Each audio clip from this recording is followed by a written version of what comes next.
como te dije, quiero meterme de lleno en el barro, atendiendo especialmente a lo rico que es escucharte y sobre todo a tu tiempo también. ¿Por qué la gente, Seba, no va a la iglesia? Quiero que uses esta pregunta para comenzar a meternos en ese mundo tan interesante que descubriste en Palermo, ¿no? Bueno, para todos los que se fueron sumando, buen día para todos. Es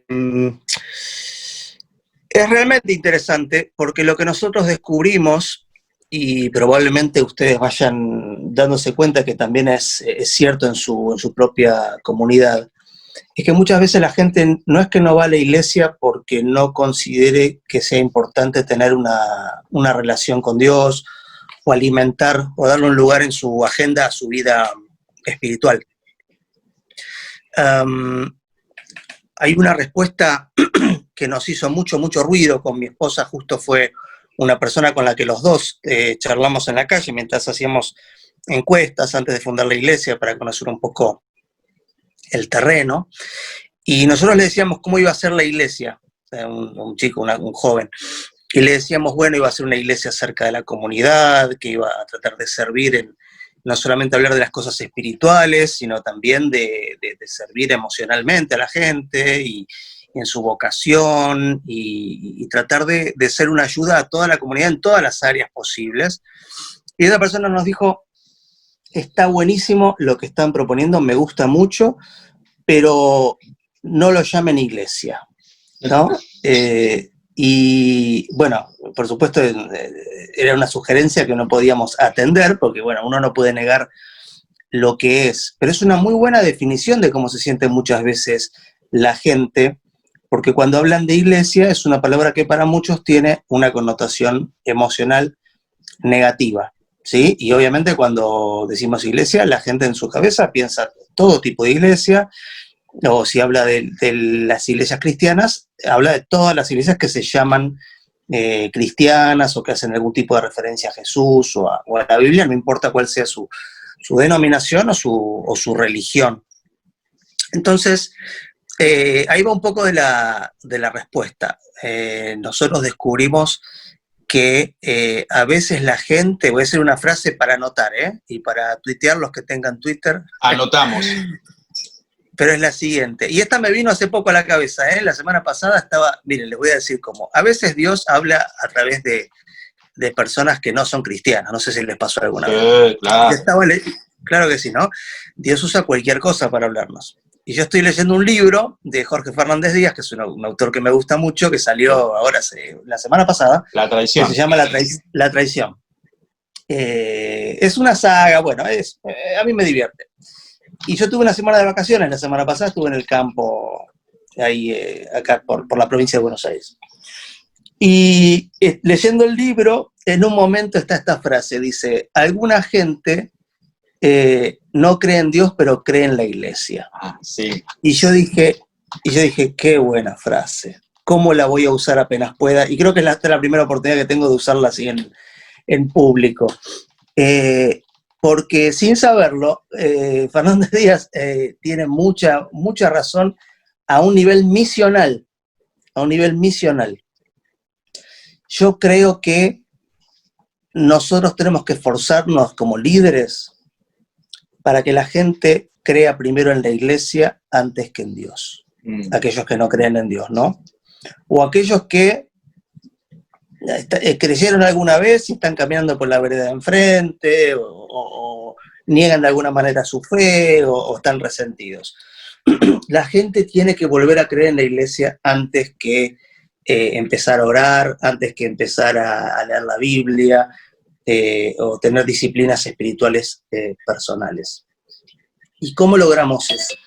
Bueno, lo logramos haciendo una iglesia de forma como siempre tendría que haber sido, que es una iglesia que suple las necesidades, una iglesia que acepta a la gente tal cual es, aunque no apruebe sus formas, que era lo que hacía Jesús. Jesús aceptaba a las personas, le daba la bienvenida a todos, y el hecho de que yo sea amigo de alguien, o almuerce con alguien, o me junte con alguien, o comparta algunas cosas, no quiere decir que yo apruebe necesariamente todo lo que hace, todo lo que dice, todo lo que postea en sus redes sociales, o todas aquellas cosas con las que la persona se identifica. Y eso puede ser desde cosas, si se acuerdan, Jesús fue a la casa de Zaqueo, ¿no? Y Zaqueo era un ladrón, era un estafador, era el que abusaba de su autoridad, era un político de cierta forma también, porque cobraba impuestos.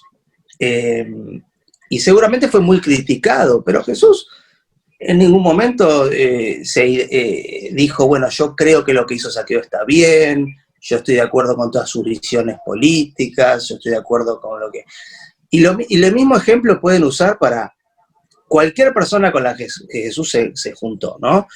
Personas que tenían un desorden matrimonial importante, personas que tenían una vida sexual cuestionable, impura, promiscua, bueno, y toda clase de rufianes también. Entonces, nosotros como iglesia, ¿cómo lo bajamos eso? A nuestra vida personal siendo así, ¿sí? Tocando a los intocables y... Bueno, ahí está pasando el chatarrero, así que lo van a escuchar de fondo, gritando que compra las cosas viejas. Y como iglesia, recibiendo como comunidad sin señalar con el dedo. Es difícil. Y vos, César, cortame si la respuesta es muy larga. Tranquilo. Porque yo a veces me pongo a hablar y bueno, no sé, me pongo a filosofar. Pero es difícil porque a veces nos han educado. Yo no digo que nadie lo hizo con mala onda o con malas motivaciones. Pero a veces nuestros padres espirituales, que tenían otra concepción de la vida, cuando el mundo era distinto y el mundo se horrorizaba mucho más por algunas cosas, que escuchen bien, siguen estando mal hoy. Pero la diferencia es que ahora, digamos, y en aquel momento en realidad tampoco, corresponde horrorizarse, sino, como hacía Jesús, partir de donde la persona está y ayudarlo a caminar hacia donde Dios quiere que esté. Ese es el cambio de paradigma.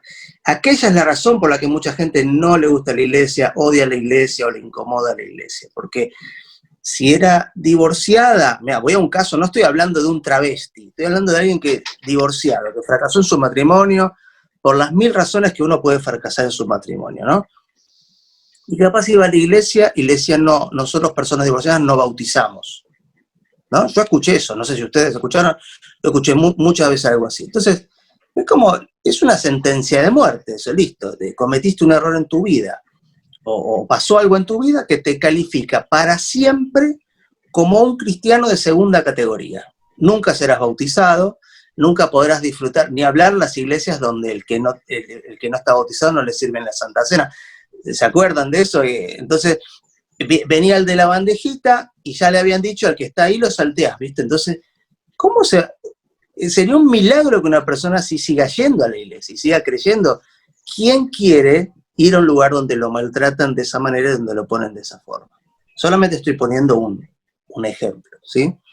Entonces, termino la respuesta a la pregunta. ¿Por qué la gente no va a la iglesia? Bueno, una de las razones, muchas porque no nos conocen todavía, pero ¿por qué? Porque la iglesia los ha maltratado o ha maltratado a alguien que conocen, ¿sí?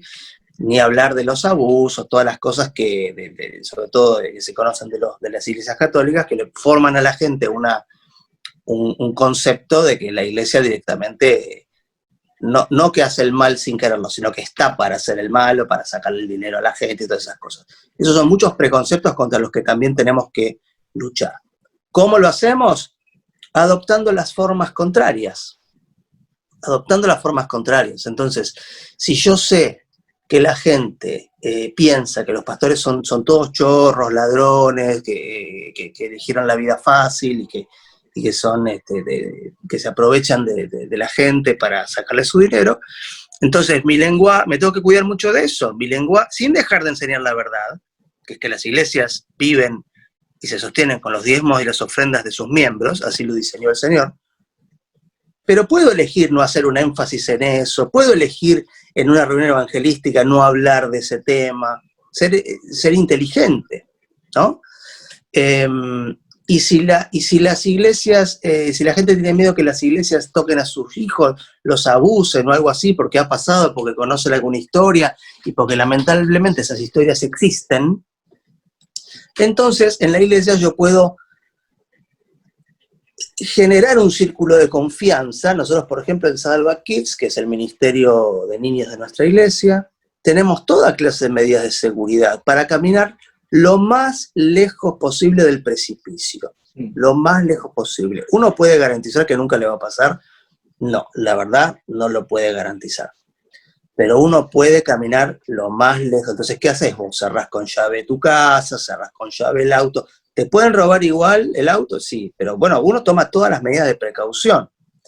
Entonces, por ejemplo, y toco esto porque es un tema muy, muy sensible, a los papás de nuestra iglesia les da mucha seguridad, y nosotros a propósito les contamos, cuando dejan a sus hijos, que todos los voluntarios que van a estar en contacto con sus hijos han pasado, les hemos pedido certificado de antecedentes penales, para chequear que no tuvieran ningún antecedente relacionado con el abuso. Hemos hecho chequeo de referencias, hablando con amigos, familiares, conocidos, preguntándoles si les generaría alguna incomodidad saber que esta persona va a estar en contacto con niños. O sea, hemos hecho todo lo que pudimos hacer para caminar lo más lejos posible del precipicio, y además tenemos otras reglas que son muy objetivas. No puede haber un maestro solo con los niños nunca, los varones no pueden llevar a los niños o a las niñas solos al baño, solo mujeres. ¿Por qué? Porque la mayoría de los abusadores, y esto es estadístico, son varones. Entonces, bueno, ¿cómo caminas lo más lejos del precipicio? Entonces que lo lleven las mujeres, porque bajamos estadísticamente la probabilidad de que haya un problema, ¿sí? Y esto no le tiene que ofender a ningún varón, porque justamente estamos cuidándonos. O sea, y yo soy varón, así que digamos que soy el primero, y yo apoyo esa regla. Bueno, me estoy yendo un poco por las ramas, pero todo tiene que ver con todo. Entonces, cuando uno muestra la contracara al prejuicio que tiene la gente acerca de las iglesias, baja su guardia, baja sus guardias defensivas, para mostrarles que está en un lugar amigable, en un lugar y en un lugar seguro. Seba, como vos lo dijiste, te me adelantaste en algunas preguntas, pero quisiera que ahondes en este punto, en explicarnos cuáles son las formas de Salva Buenos Aires para ofrecer una alternativa a la iglesia tradicional. ¿Cuáles son las estructuras, las formas, los énfasis? Bien, bien. Bueno, voy a nombrar lo primero, que a veces es lo más difícil de lograr, porque no hay un sistema, tiene que ver con una cultura. Ustedes saben que una cultura es un conjunto de prácticas, de creencias y de hábitos que impera en una comunidad en un momento dado del tiempo. Eso es la cultura de una sociedad, ¿no? Y las culturas también tienen valores, las culturas tienen héroes. O sea, ¿quién es un buen tipo en esa cultura? ¿Quién decimos? Ese es alguien a seguir. Y las culturas también tienen rituales, ¿sí? Por ejemplo, el ritual del asado, para la cultura argentina es muy importante, el ritual del mate, mucho más que, ahí yo estoy viendo justo una señora que está con Samuel, que está tomando mate, ¿no?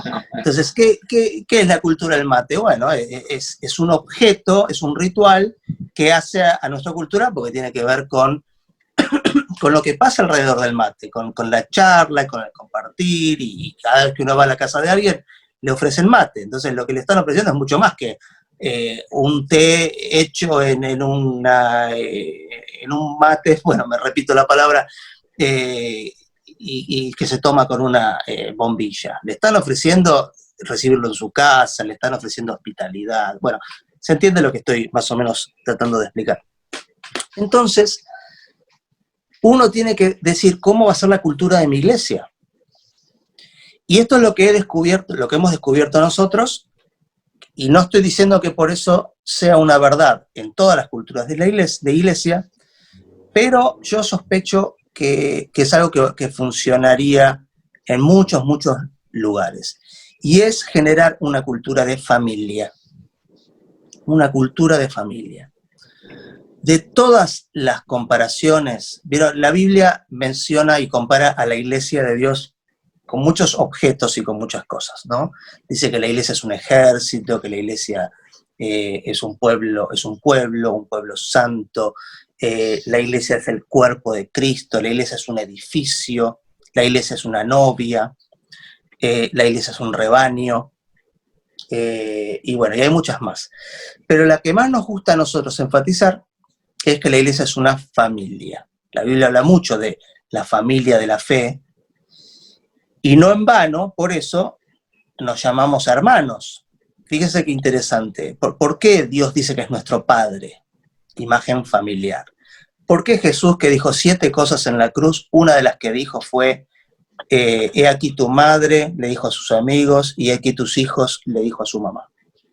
Los vinculó, no dijo, he aquí su líder espiritual, he aquí su pastor, su diácono, su ministro de no sé qué cosa, su ujier, ¿no? Vínculos familiares. Y cuando hablamos de nosotros, dice hermanos.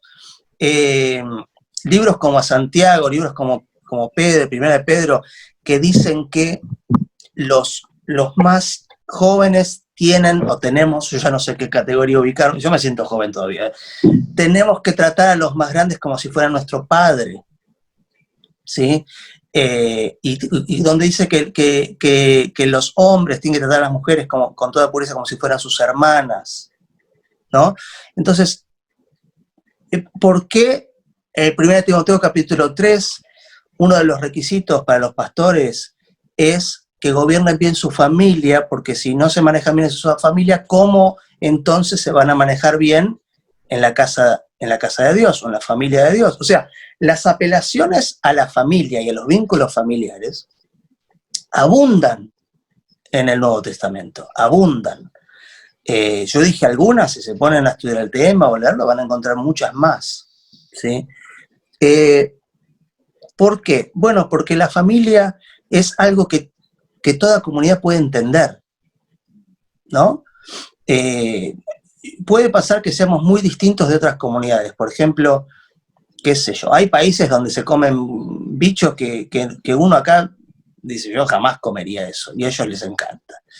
Y por otro lado, vienen acá de afuera y ven que comemos chinchulines y dicen, está loco, ¿cómo van a comer intestino de animales, ¿no? Y para nosotros es ay, cuanto más crocantito, más rico, ¿no? O sea, porque tiene que ver con de nuevo, con la cultura, con lo que para uno es importante y con lo que uno fue creado.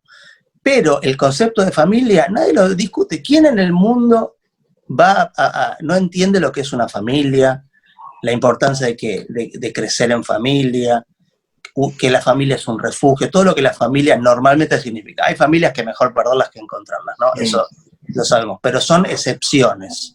¿Sí? El ideal de familia está claro, digamos.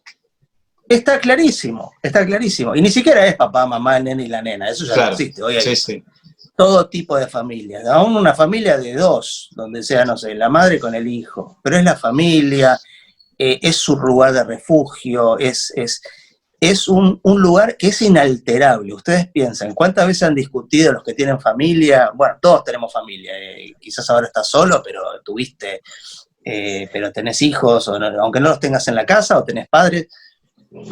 Uno puede discutir, ¿no? ¿Qué sé yo? Yo ayer con mi esposa tuve una discusión, por ejemplo. Real esto, ¿no? Tuve una discusión porque compró una pavada, como siempre. Compró milanesa con ajo y a mí no me gusta el ajo. Imagínense qué estúpido. Y yo en un momento me enojé, dije, ¿pero por qué hace 20 años que sabes si las compras igual con ajo? ¿Te parece que no me voy a dar cuenta? Bueno. Y entonces ya se enojó porque yo no sé, encima que cocino, yo qué sé, bueno. Discusión tonta, familiar, normal, como ninguno de ustedes debe haber tenido jamás, ¿no? Y después yo me acuerdo que me dormí sin querer una siesta, porque odio la siesta, pensé que estaba muy cansado. Y cuando me desperté ya estaba estudiando al lado mío, pues está estudiando una maestría en teología, y le di un beso. Y me dice, che, no me gustó que me digas, sí, tenés razón, perdona. Ya está, o sea, la familia sobrevive a toda discusión, la familia sobrevive a... Cuando viene un enemigo de afuera que quiere atacar, la familia se junta, ¿sí? Entonces, es tan fuerte ese concepto que vuelvo al principio de mi respuesta.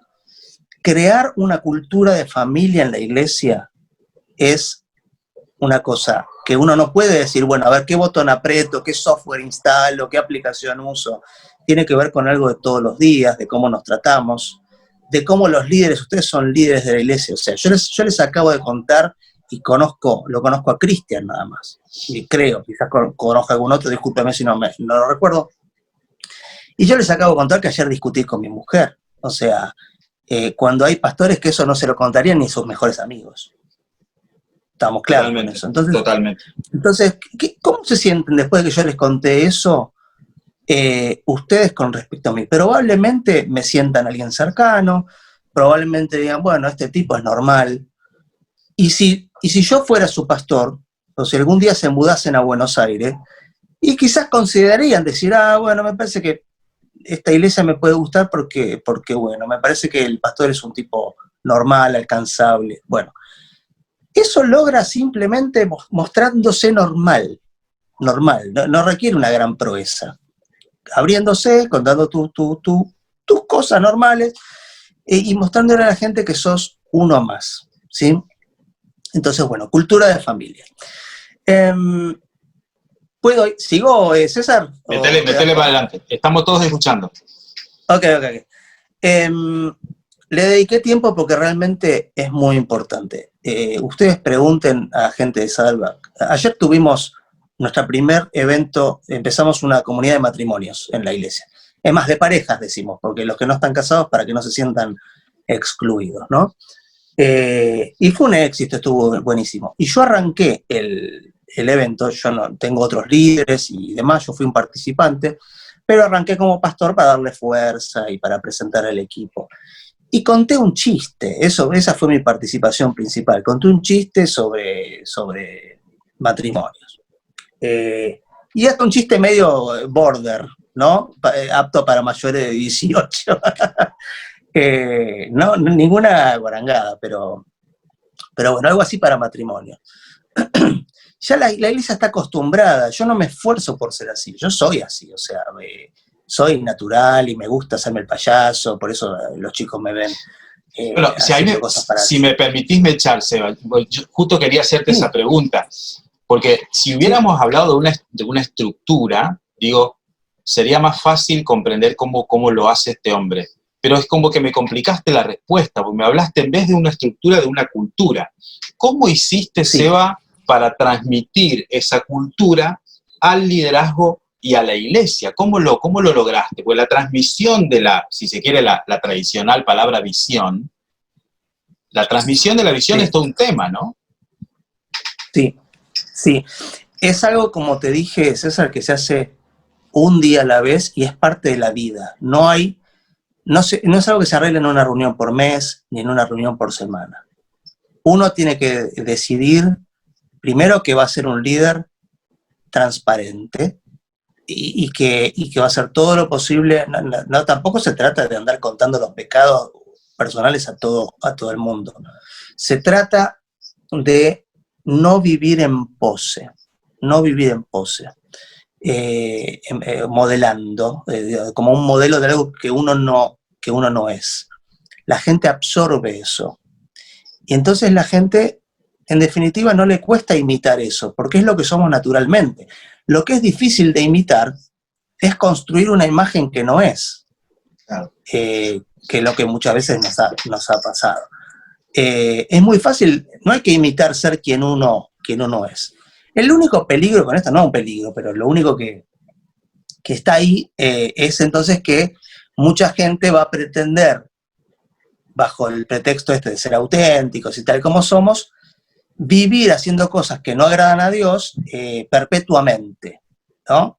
Y eso es una mal forma de entender esto de las segundas oportunidades y el venir tal como sos y todo eso. Nosotros somos bien claros, vení tal como sos, hay segundas oportunidades todo el tiempo y todos los días, pero Dios quiere, hay un patrón de crecimiento que Dios quiere que sigamos, ¿no? Entonces a veces cuando uno le llama la atención a alguien o le tiene que decir, che, mira, está yendo por un lado correcto en esto, algunas veces recibí en esas charlas, ay, ¿qué pasó con las segundas oportunidades? Ay, ¿por qué no le decís al otro que yo qué sé? Empieza, bueno, una cosa no implica la otra, claramente, ¿sí? Y César, respondiendo, siguiendo con la respuesta, uno eso lo transmite y entonces lo que ocurre va a ser que alguna gente que venía en pose se empieza a relajar, ¿no?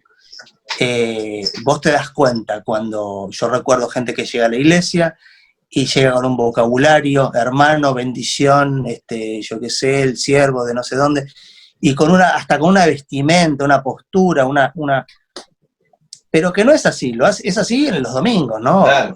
O cuando está en un clima de iglesia, y cuando vos le decís, ¿qué hace, gato? Pues yo saludo así, no sé si es algo agresivo, pero acá es algo muy así bajo, ¿no? No malo, pero así se hablan los pibes en la calle. Y ya el domingo siguiente ya ves que no viene con el pantalón de vestir, viene con el jean, ¿viste? Y eso ya es muy representativo de que en realidad es como que los liberaste, ¿no? Digo, acá no hay que venir a ser alguien que uno no es, ¿no? Claro. Por otro lado, va a haber gente que nunca se va a acostumbrar a eso y que al contrario va a pedir más formalidad, me ha pasado, y que se va. Y está bien, porque hay gente que ya tiene tan metida esa cultura de que la iglesia debería ser un lugar mucho más formal de lo que nosotros ofrecemos, que bueno, entonces claro, no va a encajar porque cómo el pastor va a tener tatuaje o va a hablar de la forma que habla o hacer los chistes que hace. Entonces eso les altera un poco mucho su concepto y está bien. Mi llamado no es a cambiar eso. Mi llamado es a ganar gente para el Señor y entonces esta es la forma que lo hacemos. Gracias a Dios hay tantas iglesias con tantos tipos de cultura distinta y tiene que haber todo tipo de iglesias para todo tipo de personas. Entonces hay otras iglesias donde personas puedan encajar y sentirse más cómodas. No son ni mejor ni peor. Esta es la forma en que a mí me encaja de acuerdo a mi molde, ¿sí? Claro. Así que bueno, eso es. Siendo así y transmitiendo, perdón, y una cosa más, y corrigiendo cuando uno ve que algo que está haciendo alguien no va con la cultura. Pero no corrigiéndolo como mal, pero por ejemplo, yo nosotros tenemos un equipo, tenemos la fortuna de tener un equipo contratado de pastores, o sea, que trabajan en la iglesia, ¿no? Y sé que eso es, habiendo estado toda la vida sirviendo al Señor gratis, sé que es algo que es difícil de encontrar. Pero bueno, aún así, perdón, yo había contratado a un pastor que había venido de afuera de la iglesia, digo, porque todos los otros fueron creciendo y como voluntarios y fuera algo natural. En este caso yo tenía una necesidad muy puntual, no había nadie dentro, que yo diga, le puedo proponer hacer esto como un trabajo. Entonces hice esto de buscar recomendaciones, qué sé yo, y llegué a alguien. Y entonces, bueno, yo estaba seguro de que iba a ser encajar muy bien, ¿no? Para nuestra necesidad. Y en una de las primeras reuniones, donde apenas la gente lo estaba conociendo, estábamos en una reunión con todos los voluntarios de ese ministerio, una comunidad grande de la iglesia, y estábamos viste que generalmente las reuniones empiezan con el tiempo medio social, así haciendo cualquier cosa, y después viene lo serio, ¿no? Entre comillas. Bueno, entonces nosotros estábamos, yo me acuerdo perfecto, estaba jugando al truco en una mesa, había distintas mesas, habíamos comido pizza, estábamos ahí pasándola bien. Y de repente este nuevo pastor se puso ahí como en la silla más alta, ¿no? Literal, y empieza como bueno, vamos a ir prestando atención, qué sé yo. Yo era uno de los primeros que seguía jugando el truco. Y de repente escucho y dice, ¿Me escuchan? Claro. Y viste cuando decís, uy, Claro. no entendió nada, o sea, esto lo tengo que... entonces hubo así como, sí, por supuesto se produjo silencio, y hasta me lo dijo a mí, digamos, ¿no? Bueno, la dejé pasar, por supuesto, nunca corrijas a alguien en público, sino en privado. Y esa semana lo agarré y le dije, mira, te quiero enseñar algo para que puedas tener éxito aquí con nosotros. Ese momento que dijiste, me escuchan, medio fuerte así, no va con nuestra cultura. No nos tratamos así. Entonces, cuando alguien no te está prestando atención o algo, lo ignorás, haces un chiste.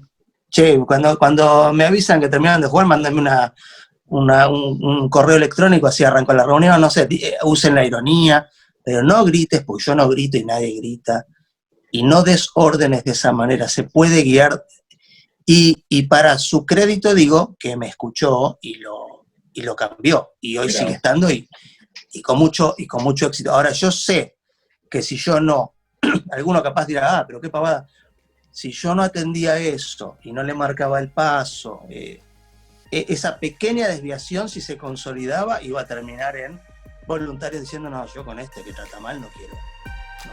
Claro.